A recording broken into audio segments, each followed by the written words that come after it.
Mom sent a message. We no longer trust you. I respond, understood. 2 days later, their lawyer reached out to me in a panic. Mom sent a message. We changed all of the locks on the front door, including the gate code. We no longer trust you. That is the type of sentence you never forget, no matter how many years pass. It came in as a text at 8:14 a.m. sharp, as if she had spent the entire night rehearsing and had finally decided it was time to perform. I just gazed at it. Not because I didn't expect it. Deep down, I knew something like this would happen, but because it felt so corporate, so clean, as if they were dismissing me from the family. And then, as if the world had stopped to allow me to comprehend the insult, I responded without flinching. Understood. Very smart. But I believe you forgot one detail. I did not wait for a response. I opened the banking app and canceled the $4,800 mortgage transfer I had been making every month on their house, the one they gave to my sister. They argued she earned it because she had grandchildren, but all I offered them was disappointment. 2 days later, a new message arrived. This time, the number is different. No emojis, no passive-aggressive ellipses, just a simple all-caps subject line from a law firm. We have an issue. Please call quickly. I never did, since by the time the email arrived, the event was already over. But let me back up because stories like this do not start with betrayal. They start with love, or at least the act of expressing it. They begin with a child who keeps saying yes because he believes it will be worth something someday. One day they will say thank you. One day he will be important. That youngster was me. For many years, I paid the bills. I solved my problems. I bore the weight. They called for help till I stopped. That morning the locks changed, but I had already changed something far more important, myself. To be honest, I didn't believe I was helping. I believed I was saving the family, the house, and the balance. If someone had asked me back then, I would have answered, I'm just supporting. I can afford it. However, it wasn't just anything. I'd been paying their mortgage for nearly 4 years at $1,800 every month like clockwork, an automatic debit from my account as if I were paying a holy family tax. Add in the utilities, property, insurance, internet fees, and emergency roof repair after a storm ripped off half the shingles. All of it. My name, credit, and money. They never even thanked me. My sister Marissa, of course, was always dealing with a new dilemma. Her credit card was maxed out. I paid it down. Her car needed brakes. I covered it.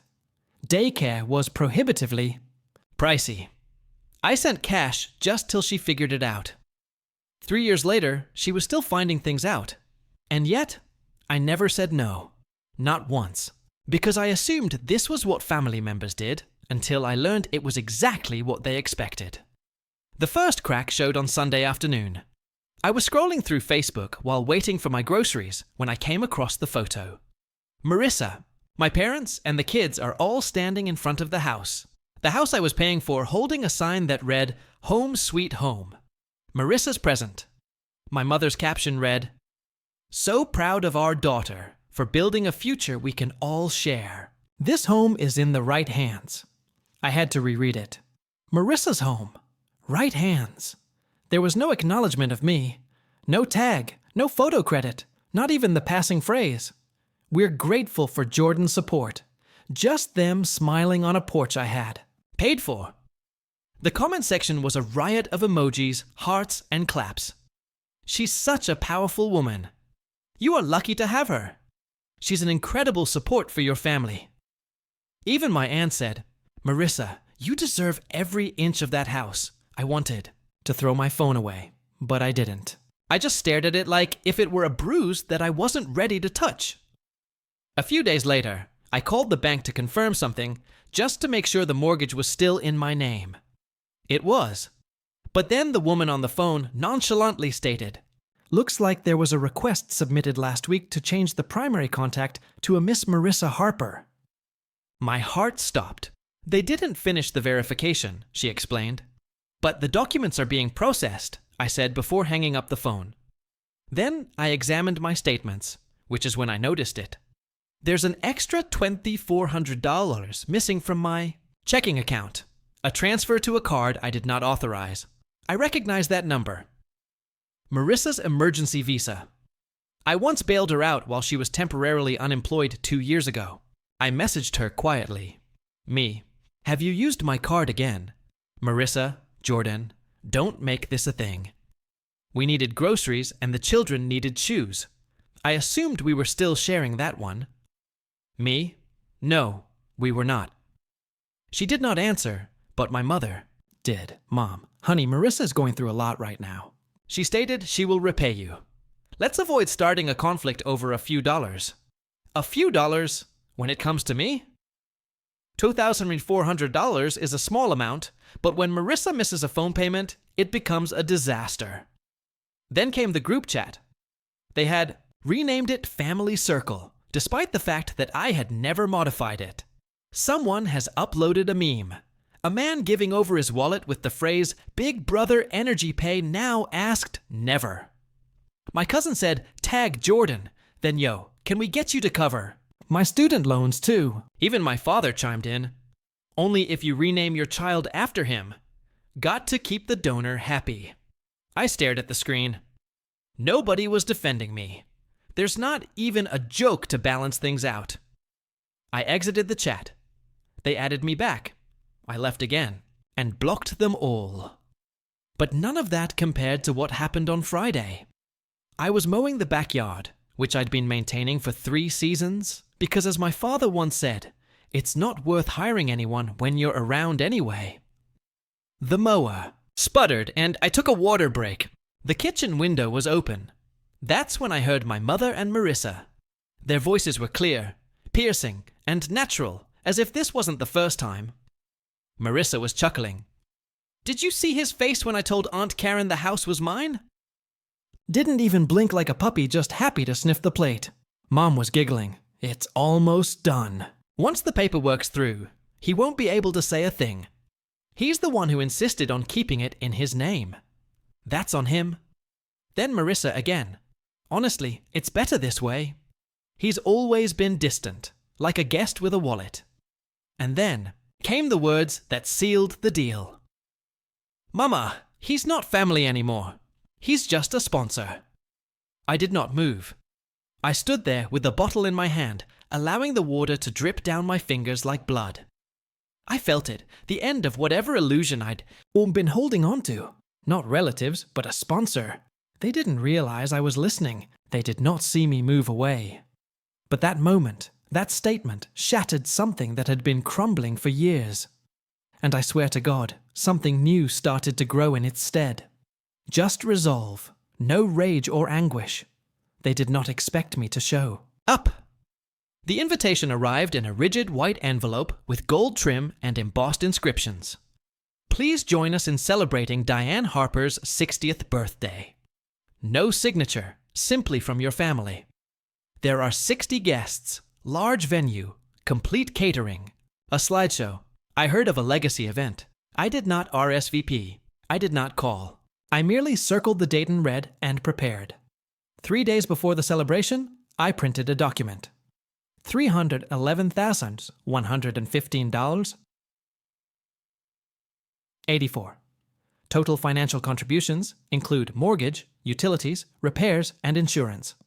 Each line item includes the date, purpose, and a copy of the bank transaction. I saved it on a USB drive, along with the audio from the open window.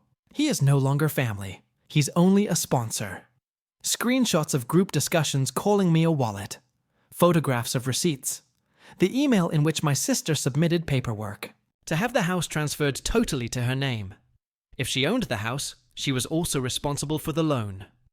I messaged my grandfather that morning. He didn't respond. I did not need him to. The venue was just what I expected.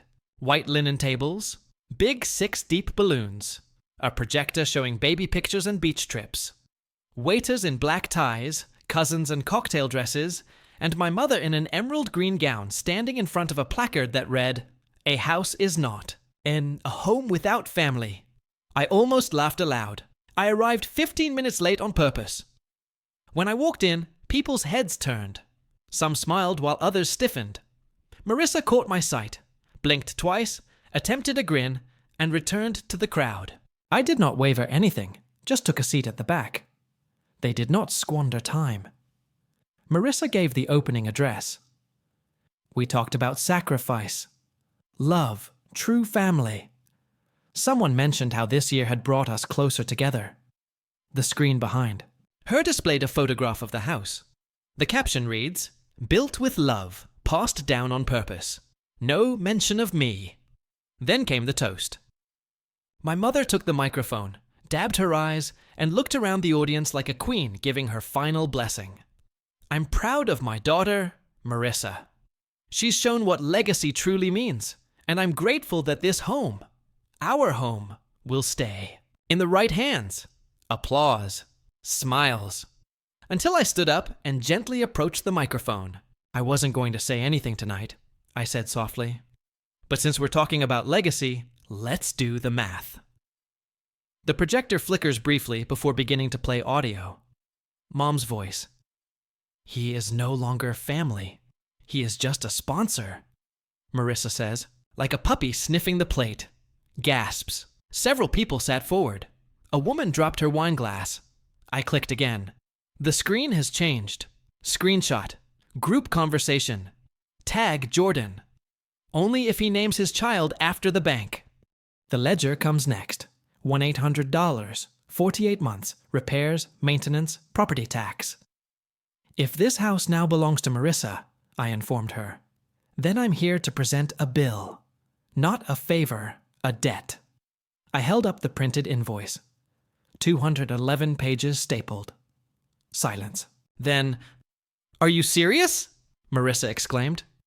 "Dead serious," I said, "unless you want to call it theft." "It was a gift," my mother snapped. "Funny," I remarked, moving closer. "I didn't sign a gift certificate. I signed every check." My father stood up as if about to launch. I turned to face him. "Want to talk about the loan application you filled out using my name as a cosigner without? Telling me because I've got that too." He sat back down, and that is when the door opened, and my grandfather walked in.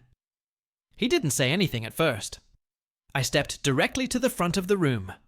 All 60 guests watched as he took the microphone, glanced around, and spoke slowly.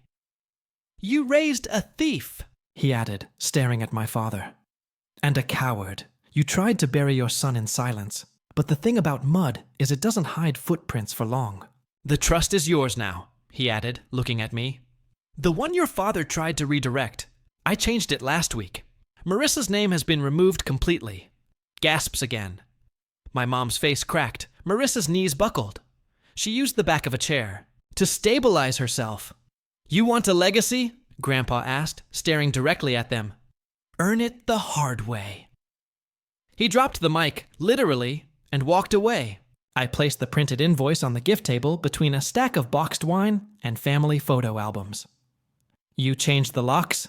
I announced loudly enough for the back row to hear. "I changed my future. I'm not your donor. I'm your debt collector." Then I walked out. Did not stay for cake. Did not shake hands. I didn't look back. The celebration was over, and so was the falsehood. The next morning, I awoke to 57 unread texts. The first came from my mother.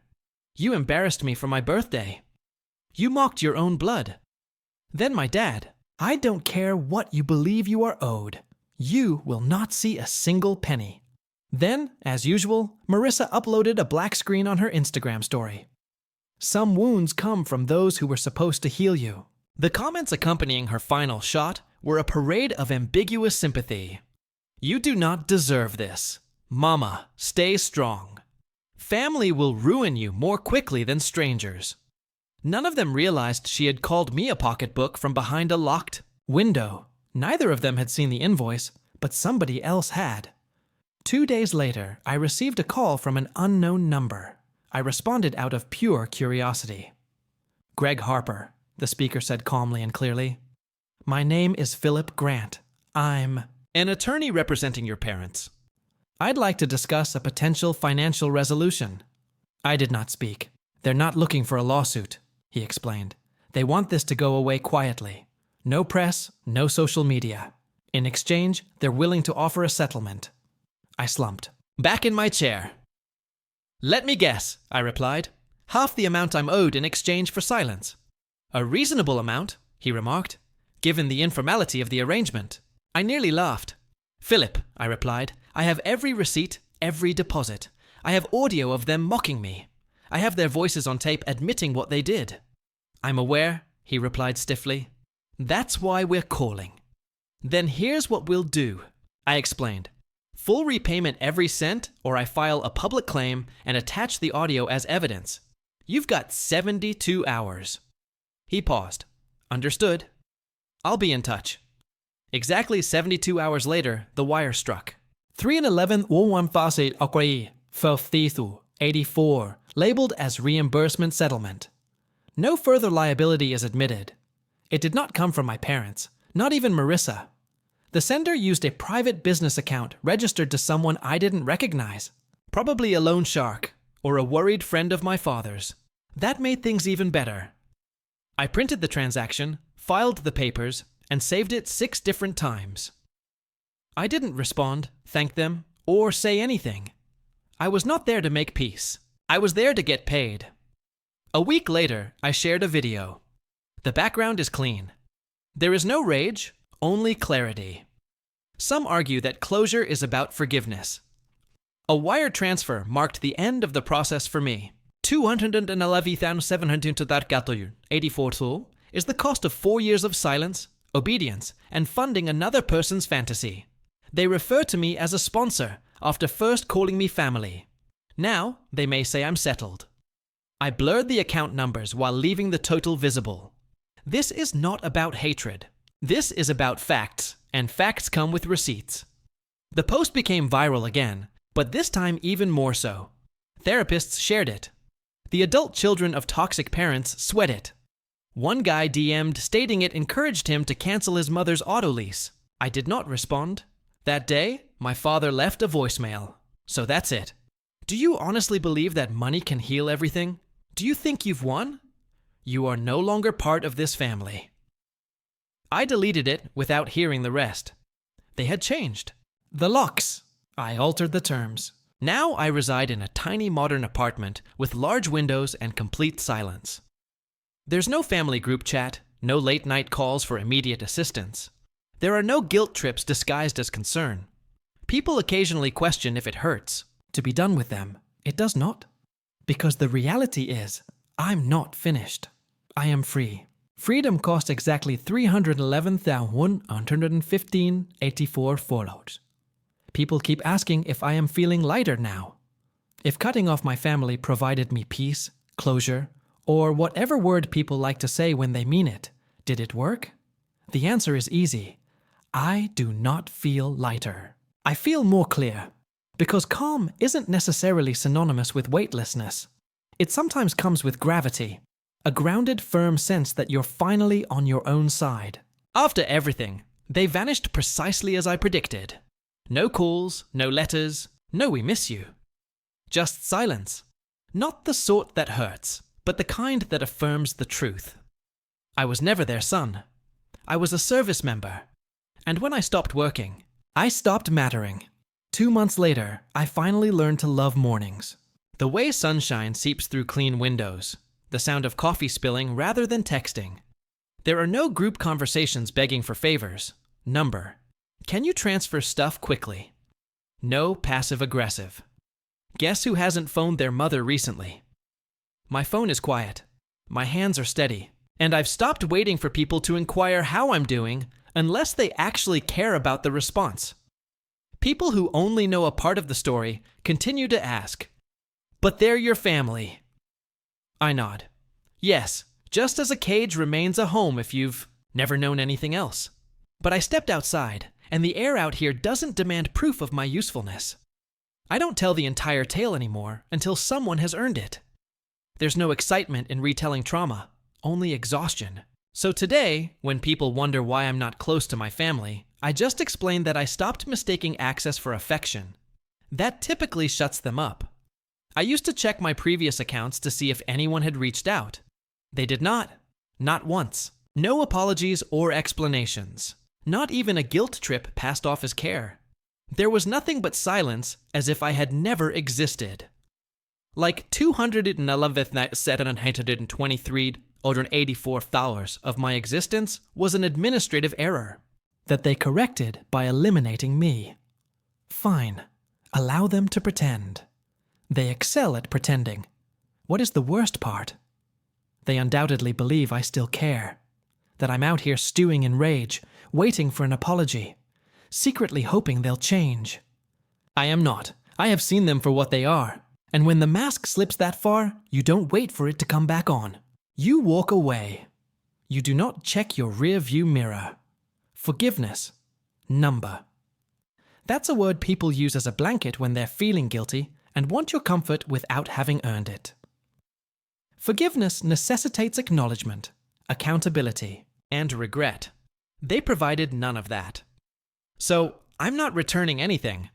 My therapist once asked me, "What would you say to them now if they were in front of you?" I thought about it. I sat in that chair, breathing gently, trying to visualize their faces, those familiar masks formed over years of denial and deception. I said nothing. I wouldn't say anything because it would imply that they still have access. But they don't. There is no key anymore. There is no emergency contact. There are no bank accounts with shared permissions. No numbers were saved just in case. I removed all traces of them from my life. Not out of spite, but because of necessity. That is pretty much how survival works. It does not come with fireworks. It simply comes with locked doors and a clean slate. Sometimes I imagine them telling people I cut them off because of money. I was always distant, that I had lost it. Sure, let them. Allow them to keep their softened and flattering versions in which they are victims of the ungrateful child who dared to say no. They need fiction. I have the facts. Facts don't beg. They don't whine. They don't tremble under inspection. Facts sit stationary. They wait. They endure. Just as I did. Now I live. Not in a fairy tale. Not in retribution. Just life. Real. Boring. Mine. I work. I rest. I laugh when it's funny. I eat when I'm hungry, not when I'm asked to attend a family meal where I'll pay the tab and be forgotten. I remember my mother telling me years ago that if you ever left, we'd fall apart, and she was correct. They did, but I did not. I am not broken. I am not bitter. I am not waiting. I'm just finished. Not as a warning, not as a statement, as a fact, like a locked phone. Like a clean inbox. Like a phone number that rings once and goes nowhere. No. Forwarding. There is no comeback. It's just me. Whole and free.